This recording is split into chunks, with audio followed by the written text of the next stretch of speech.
뉴스 시작합니다. 저는 동정민입니다. 방금 보신 것처럼 지금 광화문에는 꽤 많은 비가 내리고 있는데요. 잠시 후 이 소식 자세히 전해드리겠습니다. 윤석열 대통령이 휴가에서 복귀한 후 꺼내든 카드는 박순애 교육부 장관 경질이었습니다. 형식은 잦은 사퇴였지만 취임 후 첫 번째 장관 경질 성격이 강합니다. 대통령이 출근길에 꺼내든 단어 초심이었는데요. 1년 전 정치 참여를 선언하면서 했던 국민 뜻을 받들겠다 이 말을 다시 꺼냈고 오후에 박 장관 자진 사퇴로 이어졌습니다. 먼저 송찬욱 기자입니다. 박순애 사회부총리 겸 교육부 장관이 조금 전 사퇴했습니다. 윤석열 정부 국무위원 가운데 첫 사퇴 사례입니다. 오늘 저는 부총리 겸 교육부 장관직을 사퇴하고자 합니다. 학제 개편 등 모든 논란의 책임은 저에게 있으며 제 불찰입니다. 박 부총리의 사퇴는 사실상의 경질로 해석됩니다. 휴가를 마치고 돌아온 윤석열 대통령은 여러 차례 국민의 뜻을 강조했고 한덕수 국무총리를 만나서는 정책 혼선을 콕 집어 지적하기도 했습니다. 국정 동력이라는 게 다 국민들로부터 나오는 거 아니겠습니까? 국민들의 이 관점에서 모든 문제를 다시 점검하고 잘 살피겠습니다. 국민 뜻을 거스르는 정책은 없다면서 중요한 정책과 개혁 과제의 출발은 국민의 생각과 마음을 세심하게 살피는 과정부터 시작해야 한다고 말했습니다. 당초 박 부총리는 내일 국회 교육위원회에 출석해 만 5세 초등학교 입학과 외국어고 폐지 번복에 대해 설명한 뒤 거취 표명을 할 계획이었습니다. 하지만 윤 대통령의 질책성 발언이 이어지면서 거취 결단을 서둘렀다는 관측이 나옵니다. 윤 대통령이 국민의 뜻을 여러 차례 강조한 만큼 대통령실 등 추가 인적 쇄신 가능성도 제기되고 있습니다. 윤 대통령은 휴가 복귀 첫 일성으로도 초심을 지키면서 국민의 뜻을 잘 받들겠다고 말했습니다. 채널A 뉴스 송찬욱입니다. 박순애 장관이 경질되면서 논란이 됐던 이 두 가지 정책도 사실상 폐기될 전망입니다. 내일 교육부의 국회 업무보고 자료에도 빠졌는데요. 추진하겠다고 대통령에게 보고한 지 불과 열흘 만입니다. 김호영 기자 보도 보시고 경질까지 막전막후를 취재해온 아는 기자 만나보겠습니다. 교육부가 국회에 제출한 업무보고 자료에 초등학교 입학 연령을 낮추는 방안과 외국어 고등학교 폐지 정책은 빠졌습니다. 지난 29일 대통령 업무보고에 담긴 초등학교 입학 연령 하향이란 표현은 없고 조기에 양질의 교육을 제공해라는 문구만 담겼습니다. 자사고 제도 존치만 쓰여 있을 뿐 외고 폐지 내용도 없습니다. 1년 일찍 초등학교에 진입하는 학제 개편 방안에 대해 본격적인 논의를 시작하겠습니다. 외고는 현재 우리 계획상으로는 존치하기보다는 일반고의 어떤 특수 교과목을 정해서 불과 열흘 전 대통령에 보고한 핵심 정책이 국회 업무보고에서 빠진 겁니다. 비판적 여론에 주무장관 경질까지 더해져 사실상 백지화된 것이라는 해석이 나옵니다. 교육부 관계자는 축약된 표현일 뿐 정책이 폐기된 것이 아니다. 공론에 나갈 것이라고 설명했지만 추진이 쉽지 않아 보입니다. 여권 관계자는 교육당국의 신뢰까지 떨어진 상황에 정책 추진 동력이 남아있을까 싶다고 지적했습니다. 야당은 논란이 된 정책을 정식으로 철회하라고 날을 세웠습니다. 5세 취학 연령에 대한 연령 하향 정책이라든가 그를 절속적으로 추진했던 정책들도 전부 철회되어야 된다. 민주당은 정책 수립 과정을 제대로 검증하겠다고 벼르고 있습니다. 채널A 뉴스 김호영입니다.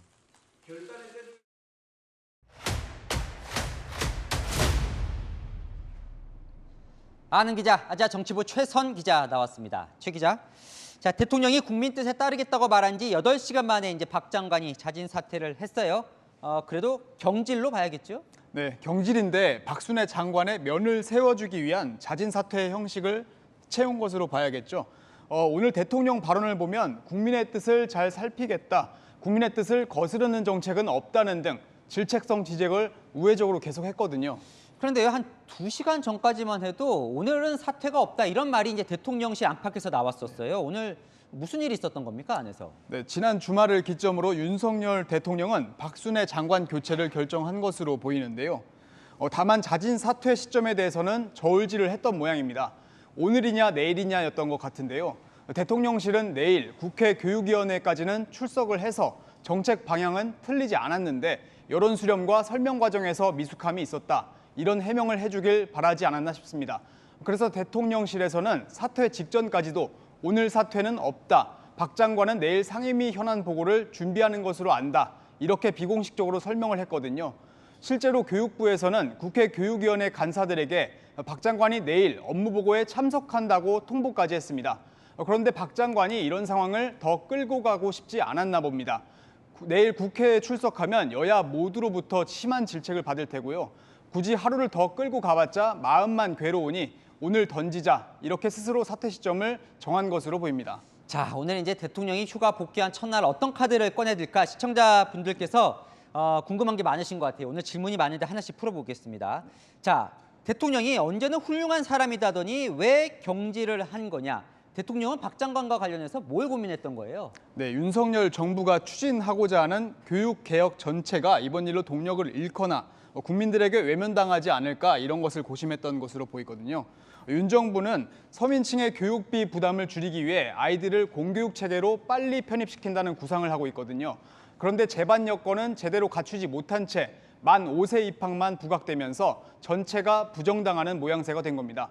그렇다 보니 박순애 장관 경질이 자칫 교육개혁 철회로 비춰질까 고민했던 것 같습니다. 네, 또 다른 시청자분께서는 오늘 이제 박 장관 사퇴로 지지율이 회복이 되겠느냐. 오늘 나온 여론조사도 그렇게 좋진 않죠. 네, 오늘 발표된 여론조사 보겠습니다. 만 5세 때 초등학교에 입학하는 학제 개편안에 전체 응답자 중 76.8%가 반대한다고 응답을 했는데요.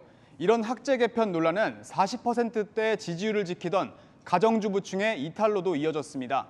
지난주 41.4%를 기록했던 가정주부층의 국정수행 지지도는 9.2%포인트나 빠져 32.2%로 하락했거든요.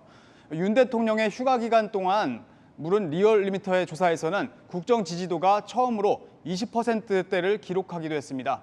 지지율 하락의 주요 원인이었던 박순애 장관의 경질로 하락세는 멈추게 할 수 있을지 모르겠는데요. 반등을 하려면 진정성 있는 다양한 노력들을 꾸준히 해야 할 것 같습니다. 네. 시청자 질문 2개를 한꺼번에 보겠습니다. 대통령실 인사 교체도 필요하다고 보시는 것 같아요. 추가 인적 쇄신이 있는지, 또 두 번째는 그래서 후임 교육부 장관으로 누가 임명될지 물어오시는데 답을 주시죠. 네, 일단 대통령실은 오늘이나 내일 당장의 인적 쇄신은 없다는 입장입니다. 대통령실 인적 쇄신과 관련해서 여권과 주변에서 나오는 개편 필요성은 윤 대통령에게도 보고가 된 것으로 알려졌는데요. 윤 대통령도 이를 고민하고 있는 것으로 보입니다. 하지만 이제 임기를 시작한 지 3개월밖에 되지 않은 상황에서 인적 쇄신을 하는 건 너무 이르다고 판단하고 있는 것 같습니다. 후임 장관으로 누가 임명될 것인지 물어보셨는데요. 아직 후보군을 특정할 수는 없지만 안정적인 인물로 후임 물색에 나설 것으로 전망됩니다. 자, 이제 대통령이 휴가도 다녀왔고 오늘 내부에서는 수석 비서관 회의도 이제 연 것으로 알려져 있는데 휴가 전과 후가 좀 달라진 게 있습니까? 네, 휴가 전인 일주일 전과 비교를 해보면 눈에 보이는 대통령실 변화는 아직 없습니다. 윤 대통령의 본인의 마음가짐이 이전과 조금 달라졌는지는 모르겠는데요. 오늘 국민의 뜻을 수차례 강조했고 낮은 자세도 반복해 말한 만큼 어떤 변화가 있을지 지켜봐야 할 것 같습니다. 네, 여기까지 듣겠습니다. 아는 기자 최선 기자였습니다. 자, 국민의힘 비대위 전환을 하루 앞두고 이준석 대표와 가깝거나 이 대표가 임명했던 당직자들이 잇따라 사퇴를 했습니다. 이들은 이 대표를 향해서 법적 대응 대신에 선당 후사를 조언했는데요. 하지만 이 대표는 법적 대응 방침에서 물러설 생각이 없어 보입니다. 김단비 기자입니다. 국민의힘 비상대책위원회 전환을 결정할 전국위원회를 하루 앞두고 당내 이준석계인 정미경 최고위원과 한기호 사무총장이 사퇴했습니다. 그러면서 이준석 대표에게 법적 대응을 멈추라고 주문했습니다. 여기서 대표가 조금 더 나가면 당이 더 혼란스러워지는 거, 위험해지는 거거든요. 그러면 이 지점에서 대표가 멈춰야 되는 거지, 당을 살리는 방법이 무엇인지 고민해서. 새 술은 새 푸대에 담아야 된다고 그러잖아요. 제가 물러나야지 부담이 없으시죠. 오세훈 서울시장도 선공 후사의 마음으로 자중자애하라고 조언했고, 이준석계 박민영 대변인도 가처분 신청은 안 하는 게 맞다고 했습니다. 하지만 이준석 대표는 오는 13일 기자회견 일정을 못 박는 등 법적 대응 의지를 굽히지 않고 있습니다. 이 대표는 일각에서 제기되는 법적 대응을 하지 않을 수도 있다는 관측에 가처분 신청을 낼 것이라고 일축했습니다. 가처분 신청 결과와 관계없이 본안 소송도 끝까지 가는 것이냐는 질문에는 안 할 이유가 있느냐고 답했습니다. 이 대표 지지 모임인 국민의힘 바로 세우기 측은 토론회를 열어 당내 상황을 규탄했습니다. 내부 총질에서 총 맞아 죽은 사람이 있습니까? 정치적 의사 형성을 무시하면 민주적인 방법이 아니라 독재적인 방법이 되는 것입니다. 이 모임은 비대위 전환 절차가 끝난 직후 집단 소송도 낼 계획입니다. 채널A 뉴스 김단비입니다. 민주당은 명실상부 이재명 당으로 탈바꿈하고 있는 걸까요? 지역 순회 경선 결과 대표뿐 아니라 최고위원도 선두권 대다수가 이재명계였습니다. 비이재명계는 이 국민 여론조사에서 따라잡겠다는 전략도 세웠습니다. 윤수민 기자입니다. 여러 차례 당내 경선을 거치며 스스로를 비주류라고 말해온 이재명 더불어민주당 의원. 흑수저 비주류 출신이지만 위기를 기회로 바꾸면서 성과를 만들어 온 저 이재명이야말로 비주류라서 아웃사이더라서 아무것도 가진 것 없는 변방의 외로운 정치인이라서 수없이 핍박받았지만 이번 전당대회에서는 주류로 거듭나고 있습니다. 이 의원이 지금까지 얻은 누적 득표율은 74.15%. 2020년 친문으로 분류되는 이낙연 전 대표가 얻었던 전당대회 최고 지지율 60%를 훨씬 웃돕니다.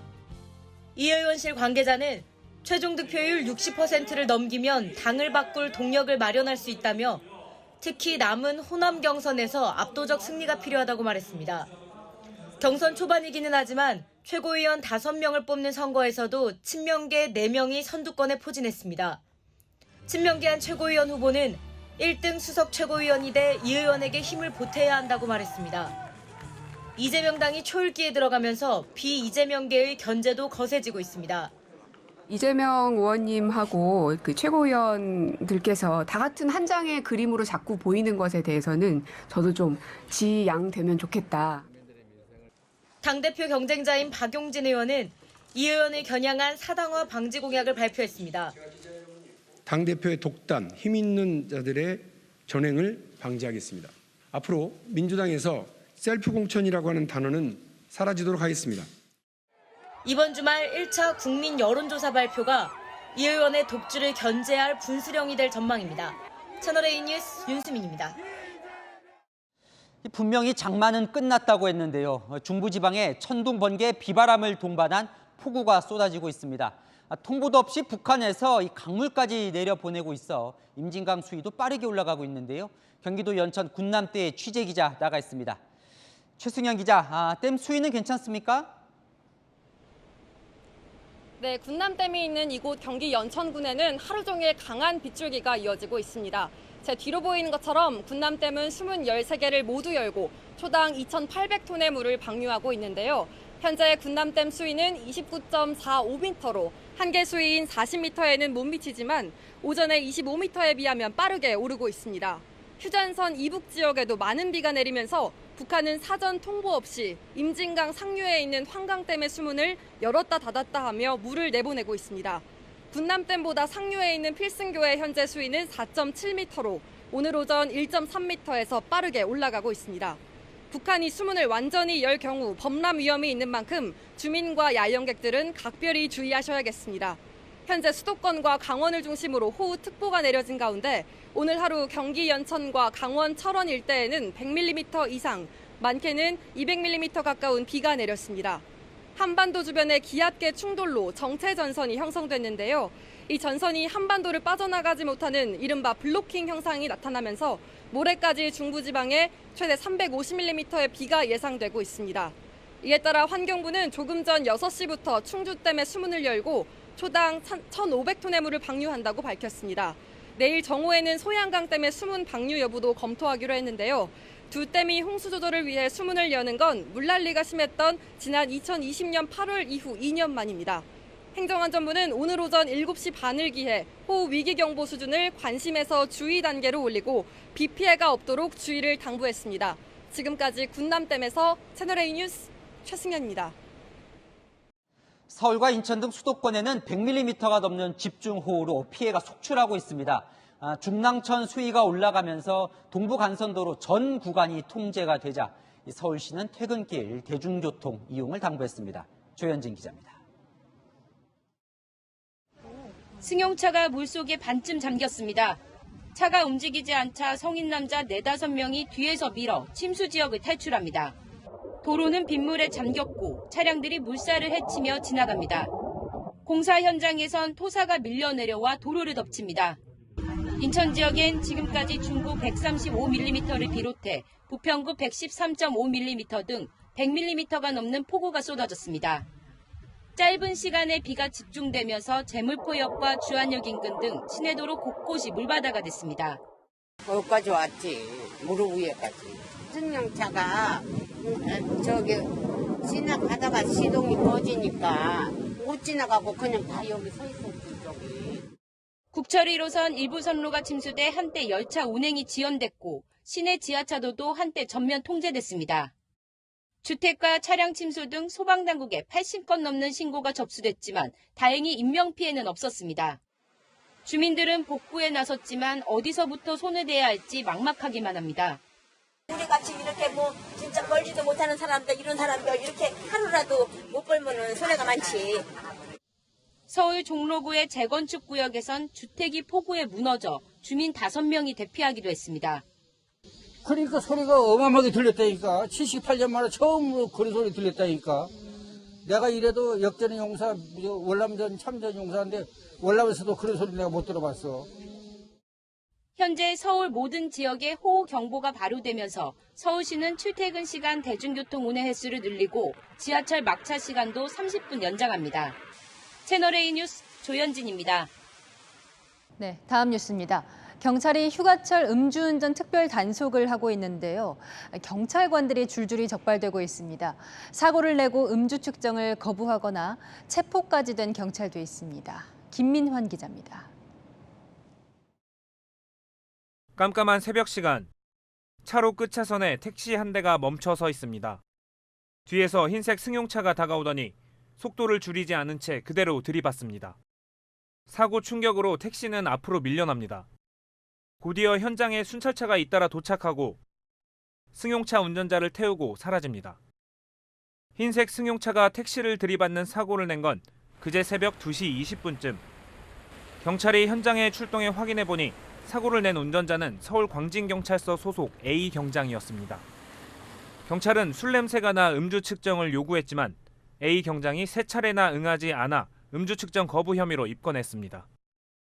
주차장에 들어서는 흰색 SUV 차량. 이리저리 주차를 시도하다가 주차 칸에 넣지 못하고 선에 걸친 채 멈춰섭니다. 술에 취해 휘청거리며 걷던 운전자는 다시 차를 몰고 사라집니다. 운전자는 서울 강남경찰서 소속 경찰관으로 만취 상태에서 자신이 근무하는 경찰서로 차를 몰고 갔다 주차장에서 체포됐습니다.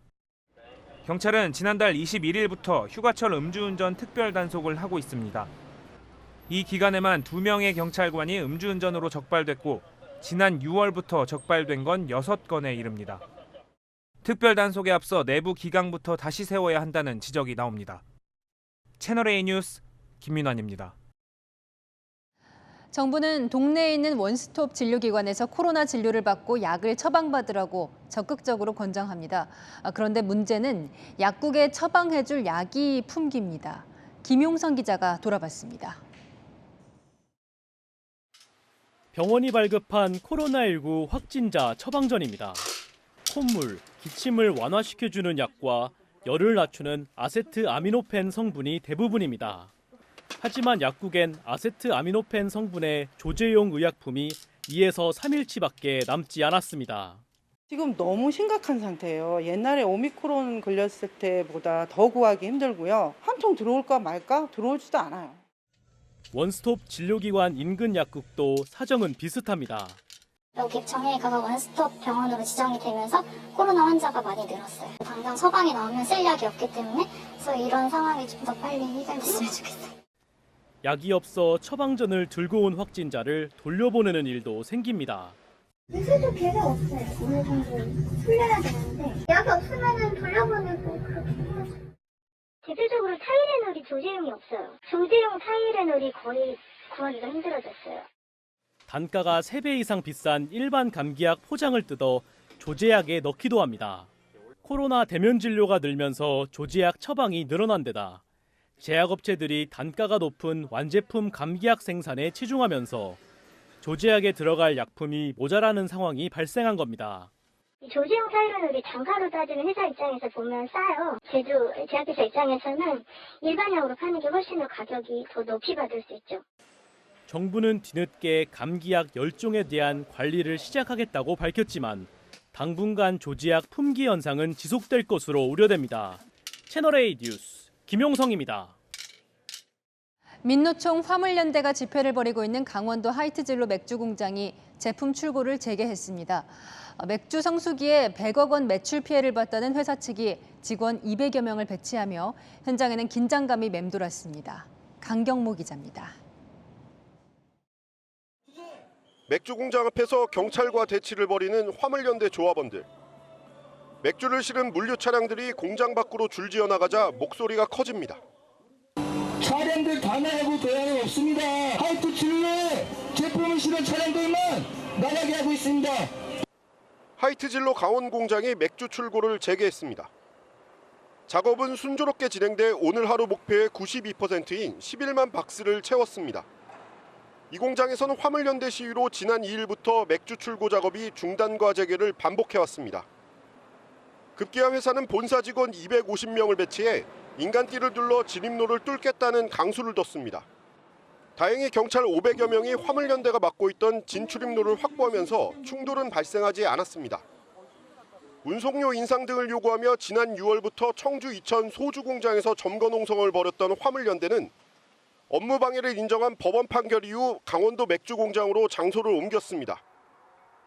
화물연대는 원청인 하이트진로가 협상에 나서지 않으면서 지난달 말 기준 27억 원이 넘는 손해배상을 청구하며 정상적인 노조 활동을 방해하고 있다고 주장합니다.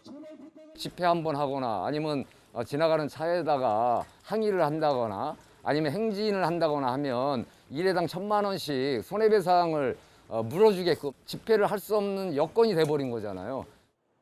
반면 회사 측은 여름 성수기 맥주 공급 차질로 100억 원 넘는 손실이 났다고 호소합니다. 강원 공장은 하이트진로 전체 맥주의 60%를 공급하고 생맥주는 100% 이 공장에서 생산합니다. 생맥주 여기서밖에 안 한다고 했으니까 여기를 막으면 끝인 거예요. 생맥주는. 검찰은 점거 농성을 주도한 화물연대 간부 4명에 대해 공무집행 방해 혐의 등으로 구속영장을 청구했습니다. 채널A 뉴스 강경모입니다.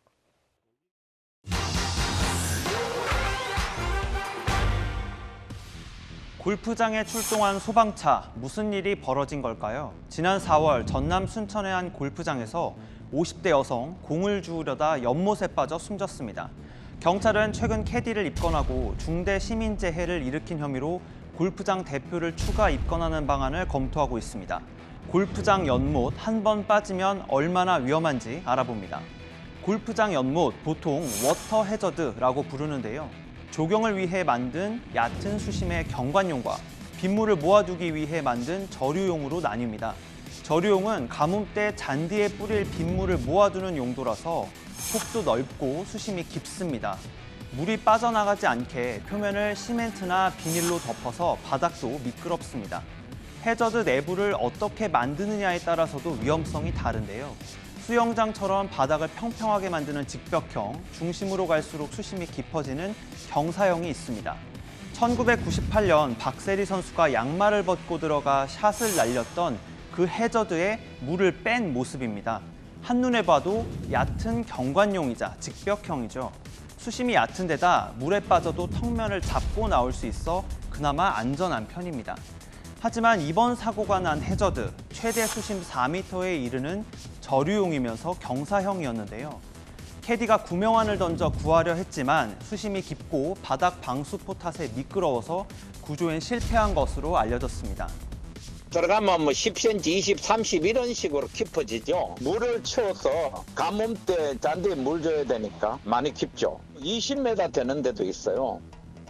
해저드 주위에 안전 펜스나 수심을 알리는 표지판 설치한 골프장은 드문데요. 가급적 물에 빠진 공 찾지 말라는 게 전문가들의 조언입니다.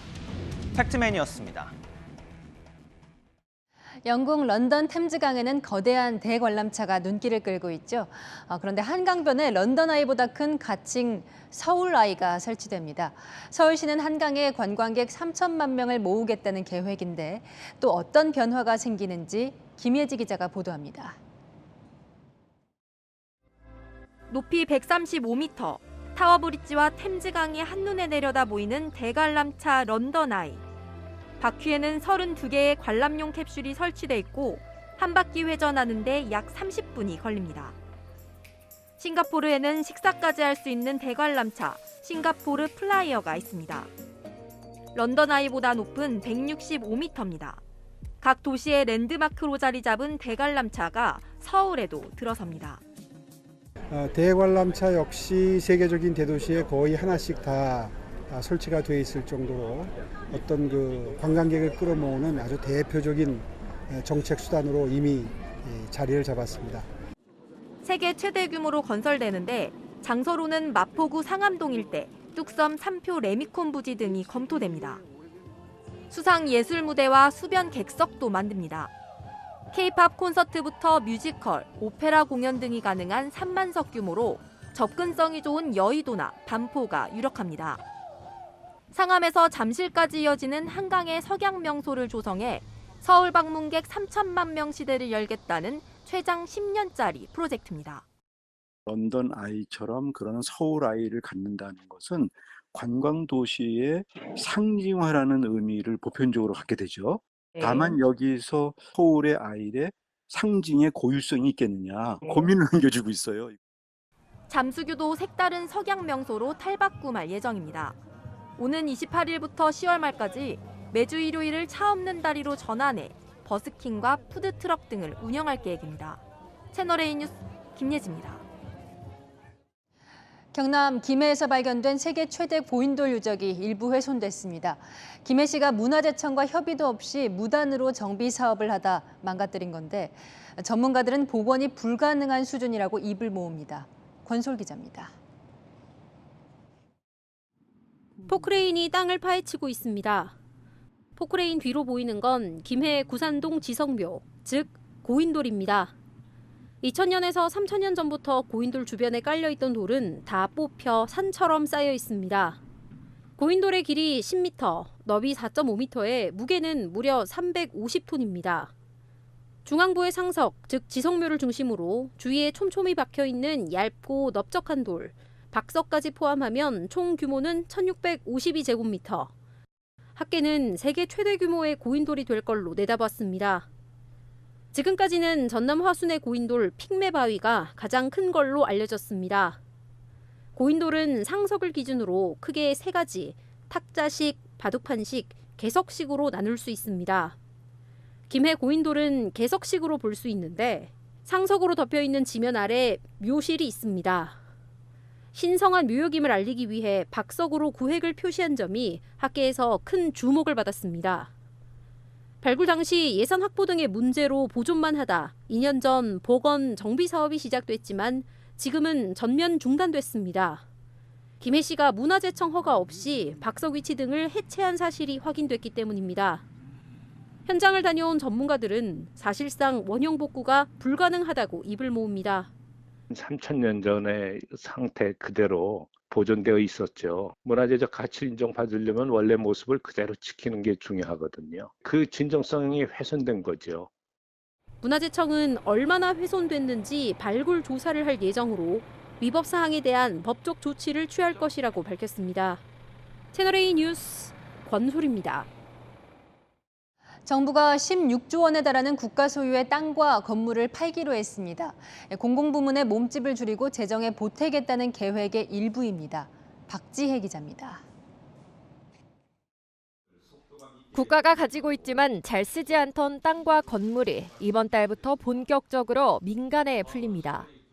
향후 5년간 총 16조 원 플러스 알파 규모로 매각하고 민간의 수요가 적은 재산은 국가가 나서서 다양한 방식으로 개발하여 침체된 민간 시장에 활력을 불어넣고 국가 재정 여력을 높이겠다는 취지입니다. 지난해 말 기준 국유재산 중 토지와 건물은 701조 원 규모로 토지가 630조 원을 차지합니다. 우선 매각 대상은 정부가 위탁 개발해 임대 수입을 받던 상업용이나 임대주택용 건물 9곳입니다. 이 건물은 2007년부터 기획재정부가 관리해온 국가 소유 건물인데요. 조만간 인터넷 공매 시스템에 매물로 나올 예정입니다. 이곳을 포함해 건물 9곳의 총 감정가는 2천억 원에 달합니다. 농업진흥구역이나 보호구역 등 5천억 원 상당의 농지와 정부가 구입하고 5년이 넘었는데도 활용 계획이 없는 900억 원 상당의 비축 토지도 매각 대상입니다. 수원의 옛 서울대 농대 교정처럼 민간이 사들이기 어려운 대규모 유휴부지 16곳은 민간 참여 방식으로 개발하거나 일부 필지를 매각합니다. 서울 대방동 군부지엔 주택이 공급될 전망입니다. 정부는 다음 달부터 드론과 증강현실 등 다양한 조사 방법을 활용해 국유재산 총조사를 실시한 뒤 본격적인 매각을 추진합니다. 채널A 뉴스 박지혜입니다. 글로벌 반도체 패권 경쟁이 격화되며 경기도 용인시에 생길 차세대 반도체 생산단지가 주목받고 있습니다. 그런데 반도체 공정의 핵심 자원인 물 공급에 차질이 생겼습니다. 지자체 간 갈등이 문제인데요. 현장 카메라 전민영 기자가 취재했습니다. 제가 나와 있는 곳은 용인 반도체 클러스터 예정 부지입니다. 지금은 허허 벌판이지만 오는 2025년 첫 공장이 들어설 예정인데요. 최근 이곳에 개발 일정에 차질을 빚을 수 있다는 우려가 커지고 있는데 무슨 사정인지 현장에서 확인해 보겠습니다.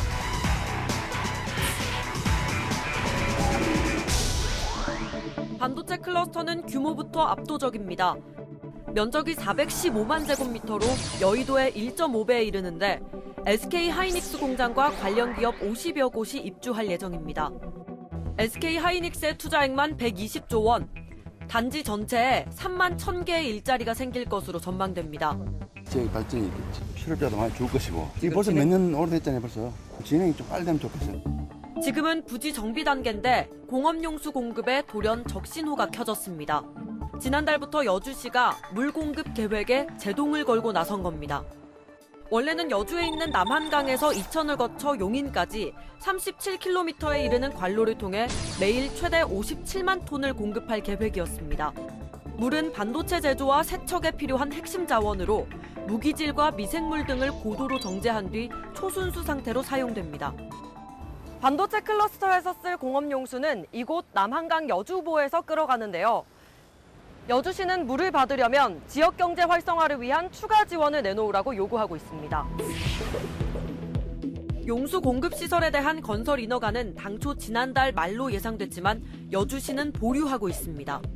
지난달 취임한 새 여주시장은 상생 방안 마련이 먼저라고 말합니다.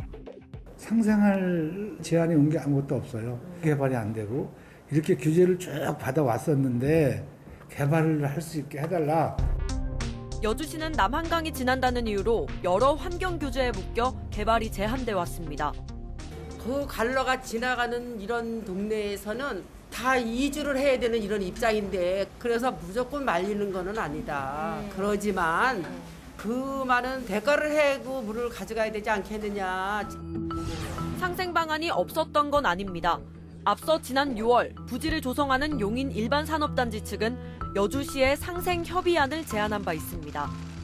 공업용수 관로가 지나는 4개 마을의 취약계층과 여주대학교의 반도체 커리큘럼을 지원하겠다는 내용인데 이것만으로는 부족하다며 추가 요구가 잇따르는 겁니다.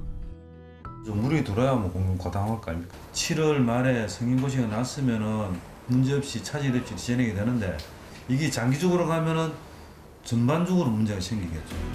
여주시는 이번 주 중 구체적인 요구안을 정부에 낼 계획입니다. 글로벌 반도체 패권 경쟁은 날로 치열해지는 상황. 정부의 갈등 조정 능력이 시험대에 올랐습니다. 현장 카메라 전민영입니다. 박진 외교부 장관이 방금 전 중국으로 떠났습니다. 내일 왕이 중국 외교부 장과 한중 장관 회담을 갖는데요. 중국을 견제하는 성격의 미국 주도 반도체 협력체 칩4 참여가 가시화되고 있죠. 중국과의 껄끄러운 관계를 어떻게 풀어낼지 상당히 중요한 회담이 될 전망입니다. 이다혜 기자입니다. 철저하게 우리 국익의 관점에서 세심하게 살피고 있습니다. 국익을 잘 지켜내겠습니다. 미국이 우리나라와 일본, 대만에 제안한 반도체 공급망 협의체 칩4의 예비회의에 우리 정부가 참석하겠다는 의사를 미국 측에 전달했습니다. 정부 고위 관계자는 채널A에 예비회의 자리에서 칩4의 세부 의제나 공식 명칭 등 구체적인 논의가 이루어질 예정이라고 말했습니다. 칩4 출범 전 규칙을 만드는 단계에서부터 참가해 룰 메이커 역할을 하겠다는 의지를 보인 것으로 칩4 정식 참가에 한 발을 내딛었다는 분석이 나옵니다. 그러나 우리 정부로선 반도체 수출 60%가 집중되는 중국의 반발이 큰 부담입니다. 2박 3일 일정으로 처음 중국을 방문하는 박진 외교부 장관도 공급망 확대 등으로 중국과의 협력을 확대하겠다고 밝혔습니다. 중국과의 이런 공급망을 안정적으로 관리할 수 있는 소통과 대화가 필요하다고 생각을 합니다. 내일 오후 왕이 중국 외교부장을 만나는 박 장관은 사드와 북한 비핵화 문제 등을 논의합니다. 채널A 뉴스 이다혜입니다. 오늘 국회에서는 윤희근 경찰청장 후보자의 인사청문회가 열렸습니다. 경찰국 신설 논란이 있어서 어느 때보다 치열했는데요. 여야는 이재명 의원, 김건희 여사 이 수사를 두고도 뜨거운 공방을 벌였습니다. 우현기 기자입니다. 윤희근 경찰청장 후보자는 경찰국 신설에 대해 정부 기조를 수용하는 듯한 입장을 내놨습니다. 국민이 부여한 경찰력이 올바르고 투명하게 행사되도록 경찰권 역시 견제와 감시의 대상이 되어야 합니다. 경찰국에 반대해 경찰서장 회의를 주도했다. 대기 발령된 류삼영 총경에 대해서도 원론적인 대응 방침을 밝혔습니다. 현재 사실관계 확인 진행 중이라는 말씀을 드리고요. 사안의 경중에 따라서 판단을 드리도록 하겠습니다. 윤 후보자의 인사청문회였지만 여야는 후보자 검증보다는 특정인에 대한 경찰 수사를 두고 신경전을 벌였습니다. 지동설이 있죠. 경찰에 이재명 의원 의혹 수사만 관련되면 이재명 의원에게 유리하게 수사가 돌아간다 해서 명동설이라고 합니다. 대다수 국민들께서는 이재명의 명동설이 아니라 김건희의 건동설을 믿고 있다는, 권력의 실세에 대한 수사는 이렇게 하는지 안 하는지 모를 정도로 지지부진하면서 어떤 정치적인 고려나 이런 거 없이 해당 기능에서 해당 청에서 원칙에 따라서 진행할 것으로 저는 그렇게. 민주당은 김순호 신임 경찰국장의 과거 밀고 의혹에 대해서도 따져 물었습니다. 김 국장이 함께 노동운동을 한 동료를 밀고 한 대가로 경찰에 특별 채용됐다는 의혹인데 윤 후보자가 이 사실을 알았냐는 겁니다. 이제 복수로 추천을 드렸던 거고 그 과정에서 30년 전 그런 사안들까지는 미처 확인하지 못했다는 말씀을 드립니다. 증인 채택이 불발됐던 류삼영 총경은 오는 16일 행정안전부 업무보고에 출석할 예정입니다. 채널A 뉴스 우현기입니다.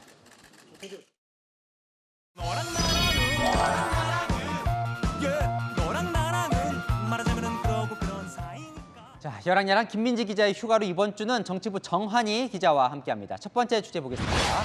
노루각수, 누구 이야기인지 알 것 같습니다. 네, 민주당 이재명 의원이 당대표 경쟁자죠. 박용진 의원과 노루각수를 해서 논란입니다. 문제의 장면은 어제 제주 지역 합동연설회에서 포착이 됐는데요. 자, 한번 볼까요? 이재명 의원 계속 휴대전화를 보고 있네요. 네, 악수를 하긴 했는데 시선은 휴대전화에만 쏠려 있는 모습을 볼 수 있는데요. 도종환 전당대회 선관위원장이나 같은 경쟁주자 강훈식 의원이 몸을 일으켜서 박 의원과 악수하는 모습과는 대조되죠. 요즘 박용진 의원이 작심하고 이재명 의원을 공격하던데 그게 좀 영향을 미쳤을까요? 이 노루각수 직전에 박용진 의원이 연설을 했는데요. 한 대목만 들어보겠습니다. 대선 패배 책임은 개항을 보궐선거 출마로 지고 이로 인한 지방선거 패배의 책임은 당대표 선거 출마로 지겠다는 말은 어이없는 궤변이고 비겁한 변명 아닙니까? 이 박 의원에 대한 불편한 심기가 이 노루각수로 드러난 것 아니냐 이런 해석도 나옵니다. 이것도 좀 궁금하던데요. 네. 박 의원은요, 노루각수를 혹시 느꼈다나요? 그럼 좀 뭐 민망했을 것 같기도 한데요. 네, 오늘 바로 그 질문이 나왔는데요. 대수롭지 않는 듯 넘겼지만 말에 뼈가 있었습니다. 글쎄요, 안 쳐다보시더라고요. 심기가 불편하실 수도 있지만 아마 중요한 무슨 검색을 하고 계시지 않았을까? 그런 생각을 해봅니다. 사실 기억을 더듬어 보면 두 사람 지난해 이 대선 경선 때도 좀 껄끄러웠던 것 같거든요. 네, 당시에도 박 의원은 이 의원에 호의적이진 않았습니다. 우리 이재명 후보님은 그전에는 그렇게 자신감을 쳤는데 지금 부자 몸조심 하시는 건지 김 빠진 사이다가 아니냐 이런 우려가 듭니다. 네, 이후 민주당 행사에서 박 의원이 피하는 듯한 이 후보를 계속 따라가서 악수를 청하는 모습이 커뮤니티에서 화제가 되기도 했습니다. 네, 다음 주제 보겠습니다. 자, 휴가를 마치고 대통령 13일 만에 또 스태핑을 가졌는데요. 뭐가 좀 달라졌나요? 네, 휴가 전과 뭐가 달라졌는지 한번 영상으로 비교해 보시죠. 오늘 오랜만이죠? 네, 안녕하세요. 한 열흘 만에 뵙는 것 같은데 반갑습니다. 좀 전 정권에 그 지명된 장관 중에 이렇게 훌륭한 사람 봤어요? 모든 문제를 다시 점검하고 어찌됐든 우리 고맙습니다. 여러분들께 많이 도와주십사 하는 부탁을 드리겠습니다. 고맙습니다. 네, 대표님, 우리 정부가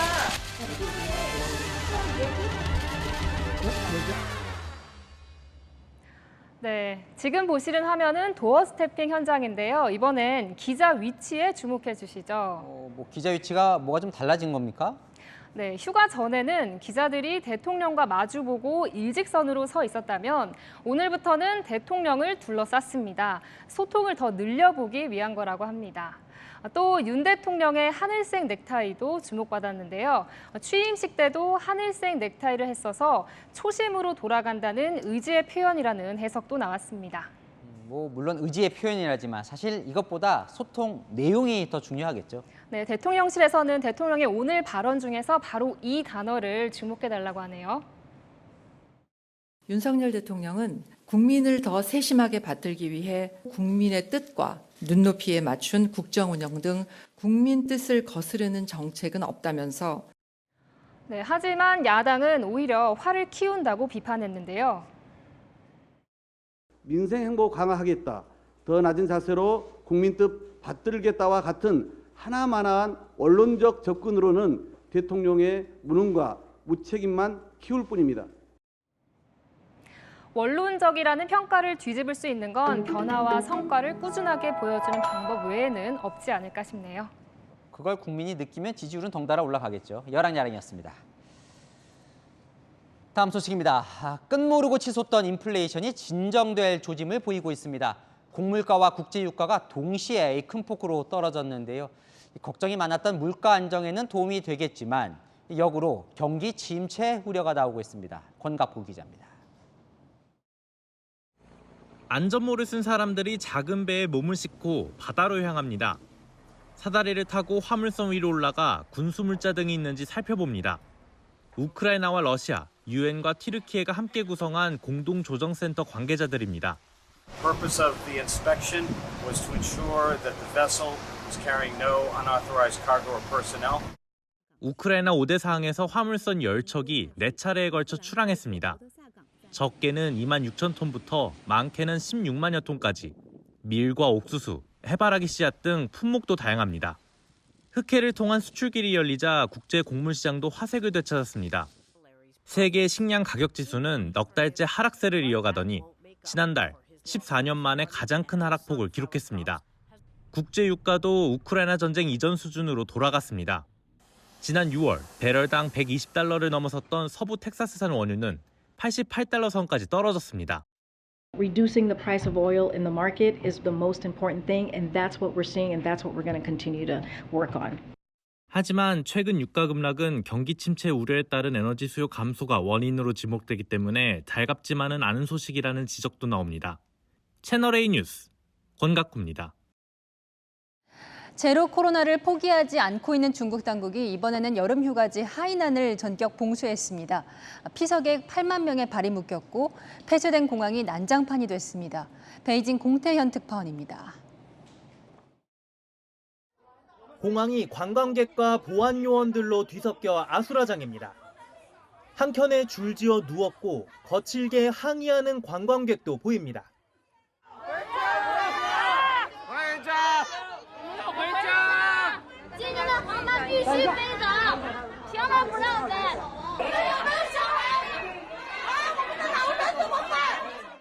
중국 남부 대표 휴양지인 하이난성에 전격 봉쇄가 내려진 건 그제 아침. 8만 명 넘는 관광객들이 강제로 발이 묶였습니다. 지난 일주일 동안 코로나 확진자는 거의 1,000명에 달합니다. 하루 200편 넘는 항공편이 출발하던 산야공항 활주로는 굳게 닫혔고 대중교통과 대형 쇼핑몰 운영도 중단됐습니다. 당국은 어제부터 하이난성 주민 1,000만 명 전원을 대상으로 검사를 시작했습니다. 발이 묶인 한국 관광객 10여 명은 방역 조치와 의료 지원 등을 요청하고 있는 것으로 알려졌습니다. 심한 동네는 이제 문도 못 나가게끔 하고, 그리고 지금 쨍캉 많이 빨간 거는 이제 못 나가게끔 하고, 아파트 단지 안에서만 이제 움직이고 못 나가게 하거든요. 당국은 호텔 투숙객에게 요금을 절반으로 깎아주겠다고 급히 발표했습니다. 하지만 일부 호텔들이 가격을 내리지 않고 있어 바가지를 쓰고 있다는 불만이 터져 나옵니다. 也没有什么半价的通知，我每天住在这的消费差不多，反正是几千块钱是要的。这个房间它也没有降价。 고위험 지역에 있는 관광객은 일주일 동안 5번의 코로나 검사에서 음성 판정을 받아야 하이난을 떠날 수 있습니다. 항공편 정상화 시점도 알 수 없어 관광객들은 상하이 집단 봉쇄 사태를 떠올리며 두려움에 떨고 있습니다. 베이징에서 채널A 뉴스 공태현입니다. 차가운 북극해에 주로 사는 흰고래 벨루가가 프랑스 파리 인근 센강에 나타났습니다. 칠레에서 발견된 싱크홀은 63빌딩이 빨려 들어갈 정도로 커졌는데요. 눈길을 끄는 나라밖 소식 곽정아 기자입니다. 등뼈가 튀어나올 정도로 앙상한 모습을 드러낸 흰고래 벨루가. 서식지인 북극해가 아닌 최근 폭염이 덮친 프랑스 센강에서 영양실조 상태로 발견됐습니다. 일주일 전 센강에서 처음 발견된 뒤 현재는 파리 북서쪽 70km 떨어진 곳에서 헤엄치고 있습니다. 환경단체가 한걸음에 달려갔습니다. 식욕을 높이는 비타민제를 투여했지만 벨루가가 6일째 먹지 않는다며 수로에서 서서히 굶어 죽을 수도 있다고 우려했습니다. Et en descendant, le poisson lui a coulé dessus, ça l'a peut-être touché ou il a voulu l'éviter, ce qui me semble plus probable. Et du coup, il y a eu ce mouvement-là. 최대 몸길이 4.5m, 몸무게 1.5톤의 벨루가가 추운 북극해에서 3,000km 이상 떨어진 민물 센강까지 거슬러 온 이유는 밝혀지지 않았습니다. 허허벌판에 거대한 구멍이 뚫렸습니다. 칠레 북부 아타카마 지역에서 생긴 초대형 싱크홀입니다. 9일 전 처음 발견됐을 때보다 싱크홀의 지름은 2배나 커져 50m에 달합니다. 200m 깊이까지 내려앉은 싱크홀 바닥에 여의도 63빌딩이 빠지면 꼭대기 부분 40m 정도만 보입니다. 주민들은 인근의 캐나다 업체가 운영하는 구리 광산을 의심하며 공포에 떨고 있습니다. Seguir la investigación en curso y revisar si tenemos que incrementar el personal de tal manera de. 칠레 당국은 해당 광산의 조업 중단을 명령했고 싱크홀 발생 원인을 조사 중입니다. 채널A 뉴스 곽정아입니다. 중부를 중심으로 2차 장마가 시작됐습니다. 모레까지 큰 비가 예상되는데요. 오늘 수도권과 강원 영서에는 호우특보가 내려진 가운데 오늘 밤부터 내일 오전 사이 비의 강도는 더 강해지겠습니다. 시간당 50에서 80mm 이상이 내릴 텐데요. 저지대 침수와 물 웅덩이를 지날 때는 교통안전에 주의하셔야겠고요. 갑작스러운 산사태에도 대비하셔야겠습니다. 모레까지 경기 남부와 강원 남부 내륙 산지 또 충청 북부에는 350mm 이상이 내리겠고요. 그 밖에 중부와 경북 북서 내륙에는 50에서 150mm가 예상됩니다. 밤사이 열대야가 나타나는 곳이 많습니다. 내일 서울과 대전의 아침 기온은 26도로 출발하겠고요. 서울의 한낮 기온은 28도, 전주는 31도, 광주는 32도까지 오르겠습니다. 비구름대가 비켜간 남부와 제주에는 폭염특보가 계속됩니다. 중부지방의 비는 주 후반까지 이어지겠습니다. 날씨였습니다. 오늘 물러난 박순애 교육부 장관은 인사청문회 없이 임명이 됐습니다. 당시 여야는 상임위원장을 두고 싸우다 청문회 열 시간을 놓쳤고 대통령은 과거 정권에 이런 훌륭한 사람을 봤냐며 임명을 강행했죠. 결국 국민은 제대로 검증도 못 해보고 겪지 않아도 될 정책 혼선만 겪었습니다. 다음 교육부 장관은 대통령실도 국회도 제대로 검증하기 바랍니다. 마침표 찍겠습니다. 2번 실수는 없어야. 뉴스에 마칩니다. 감사합니다.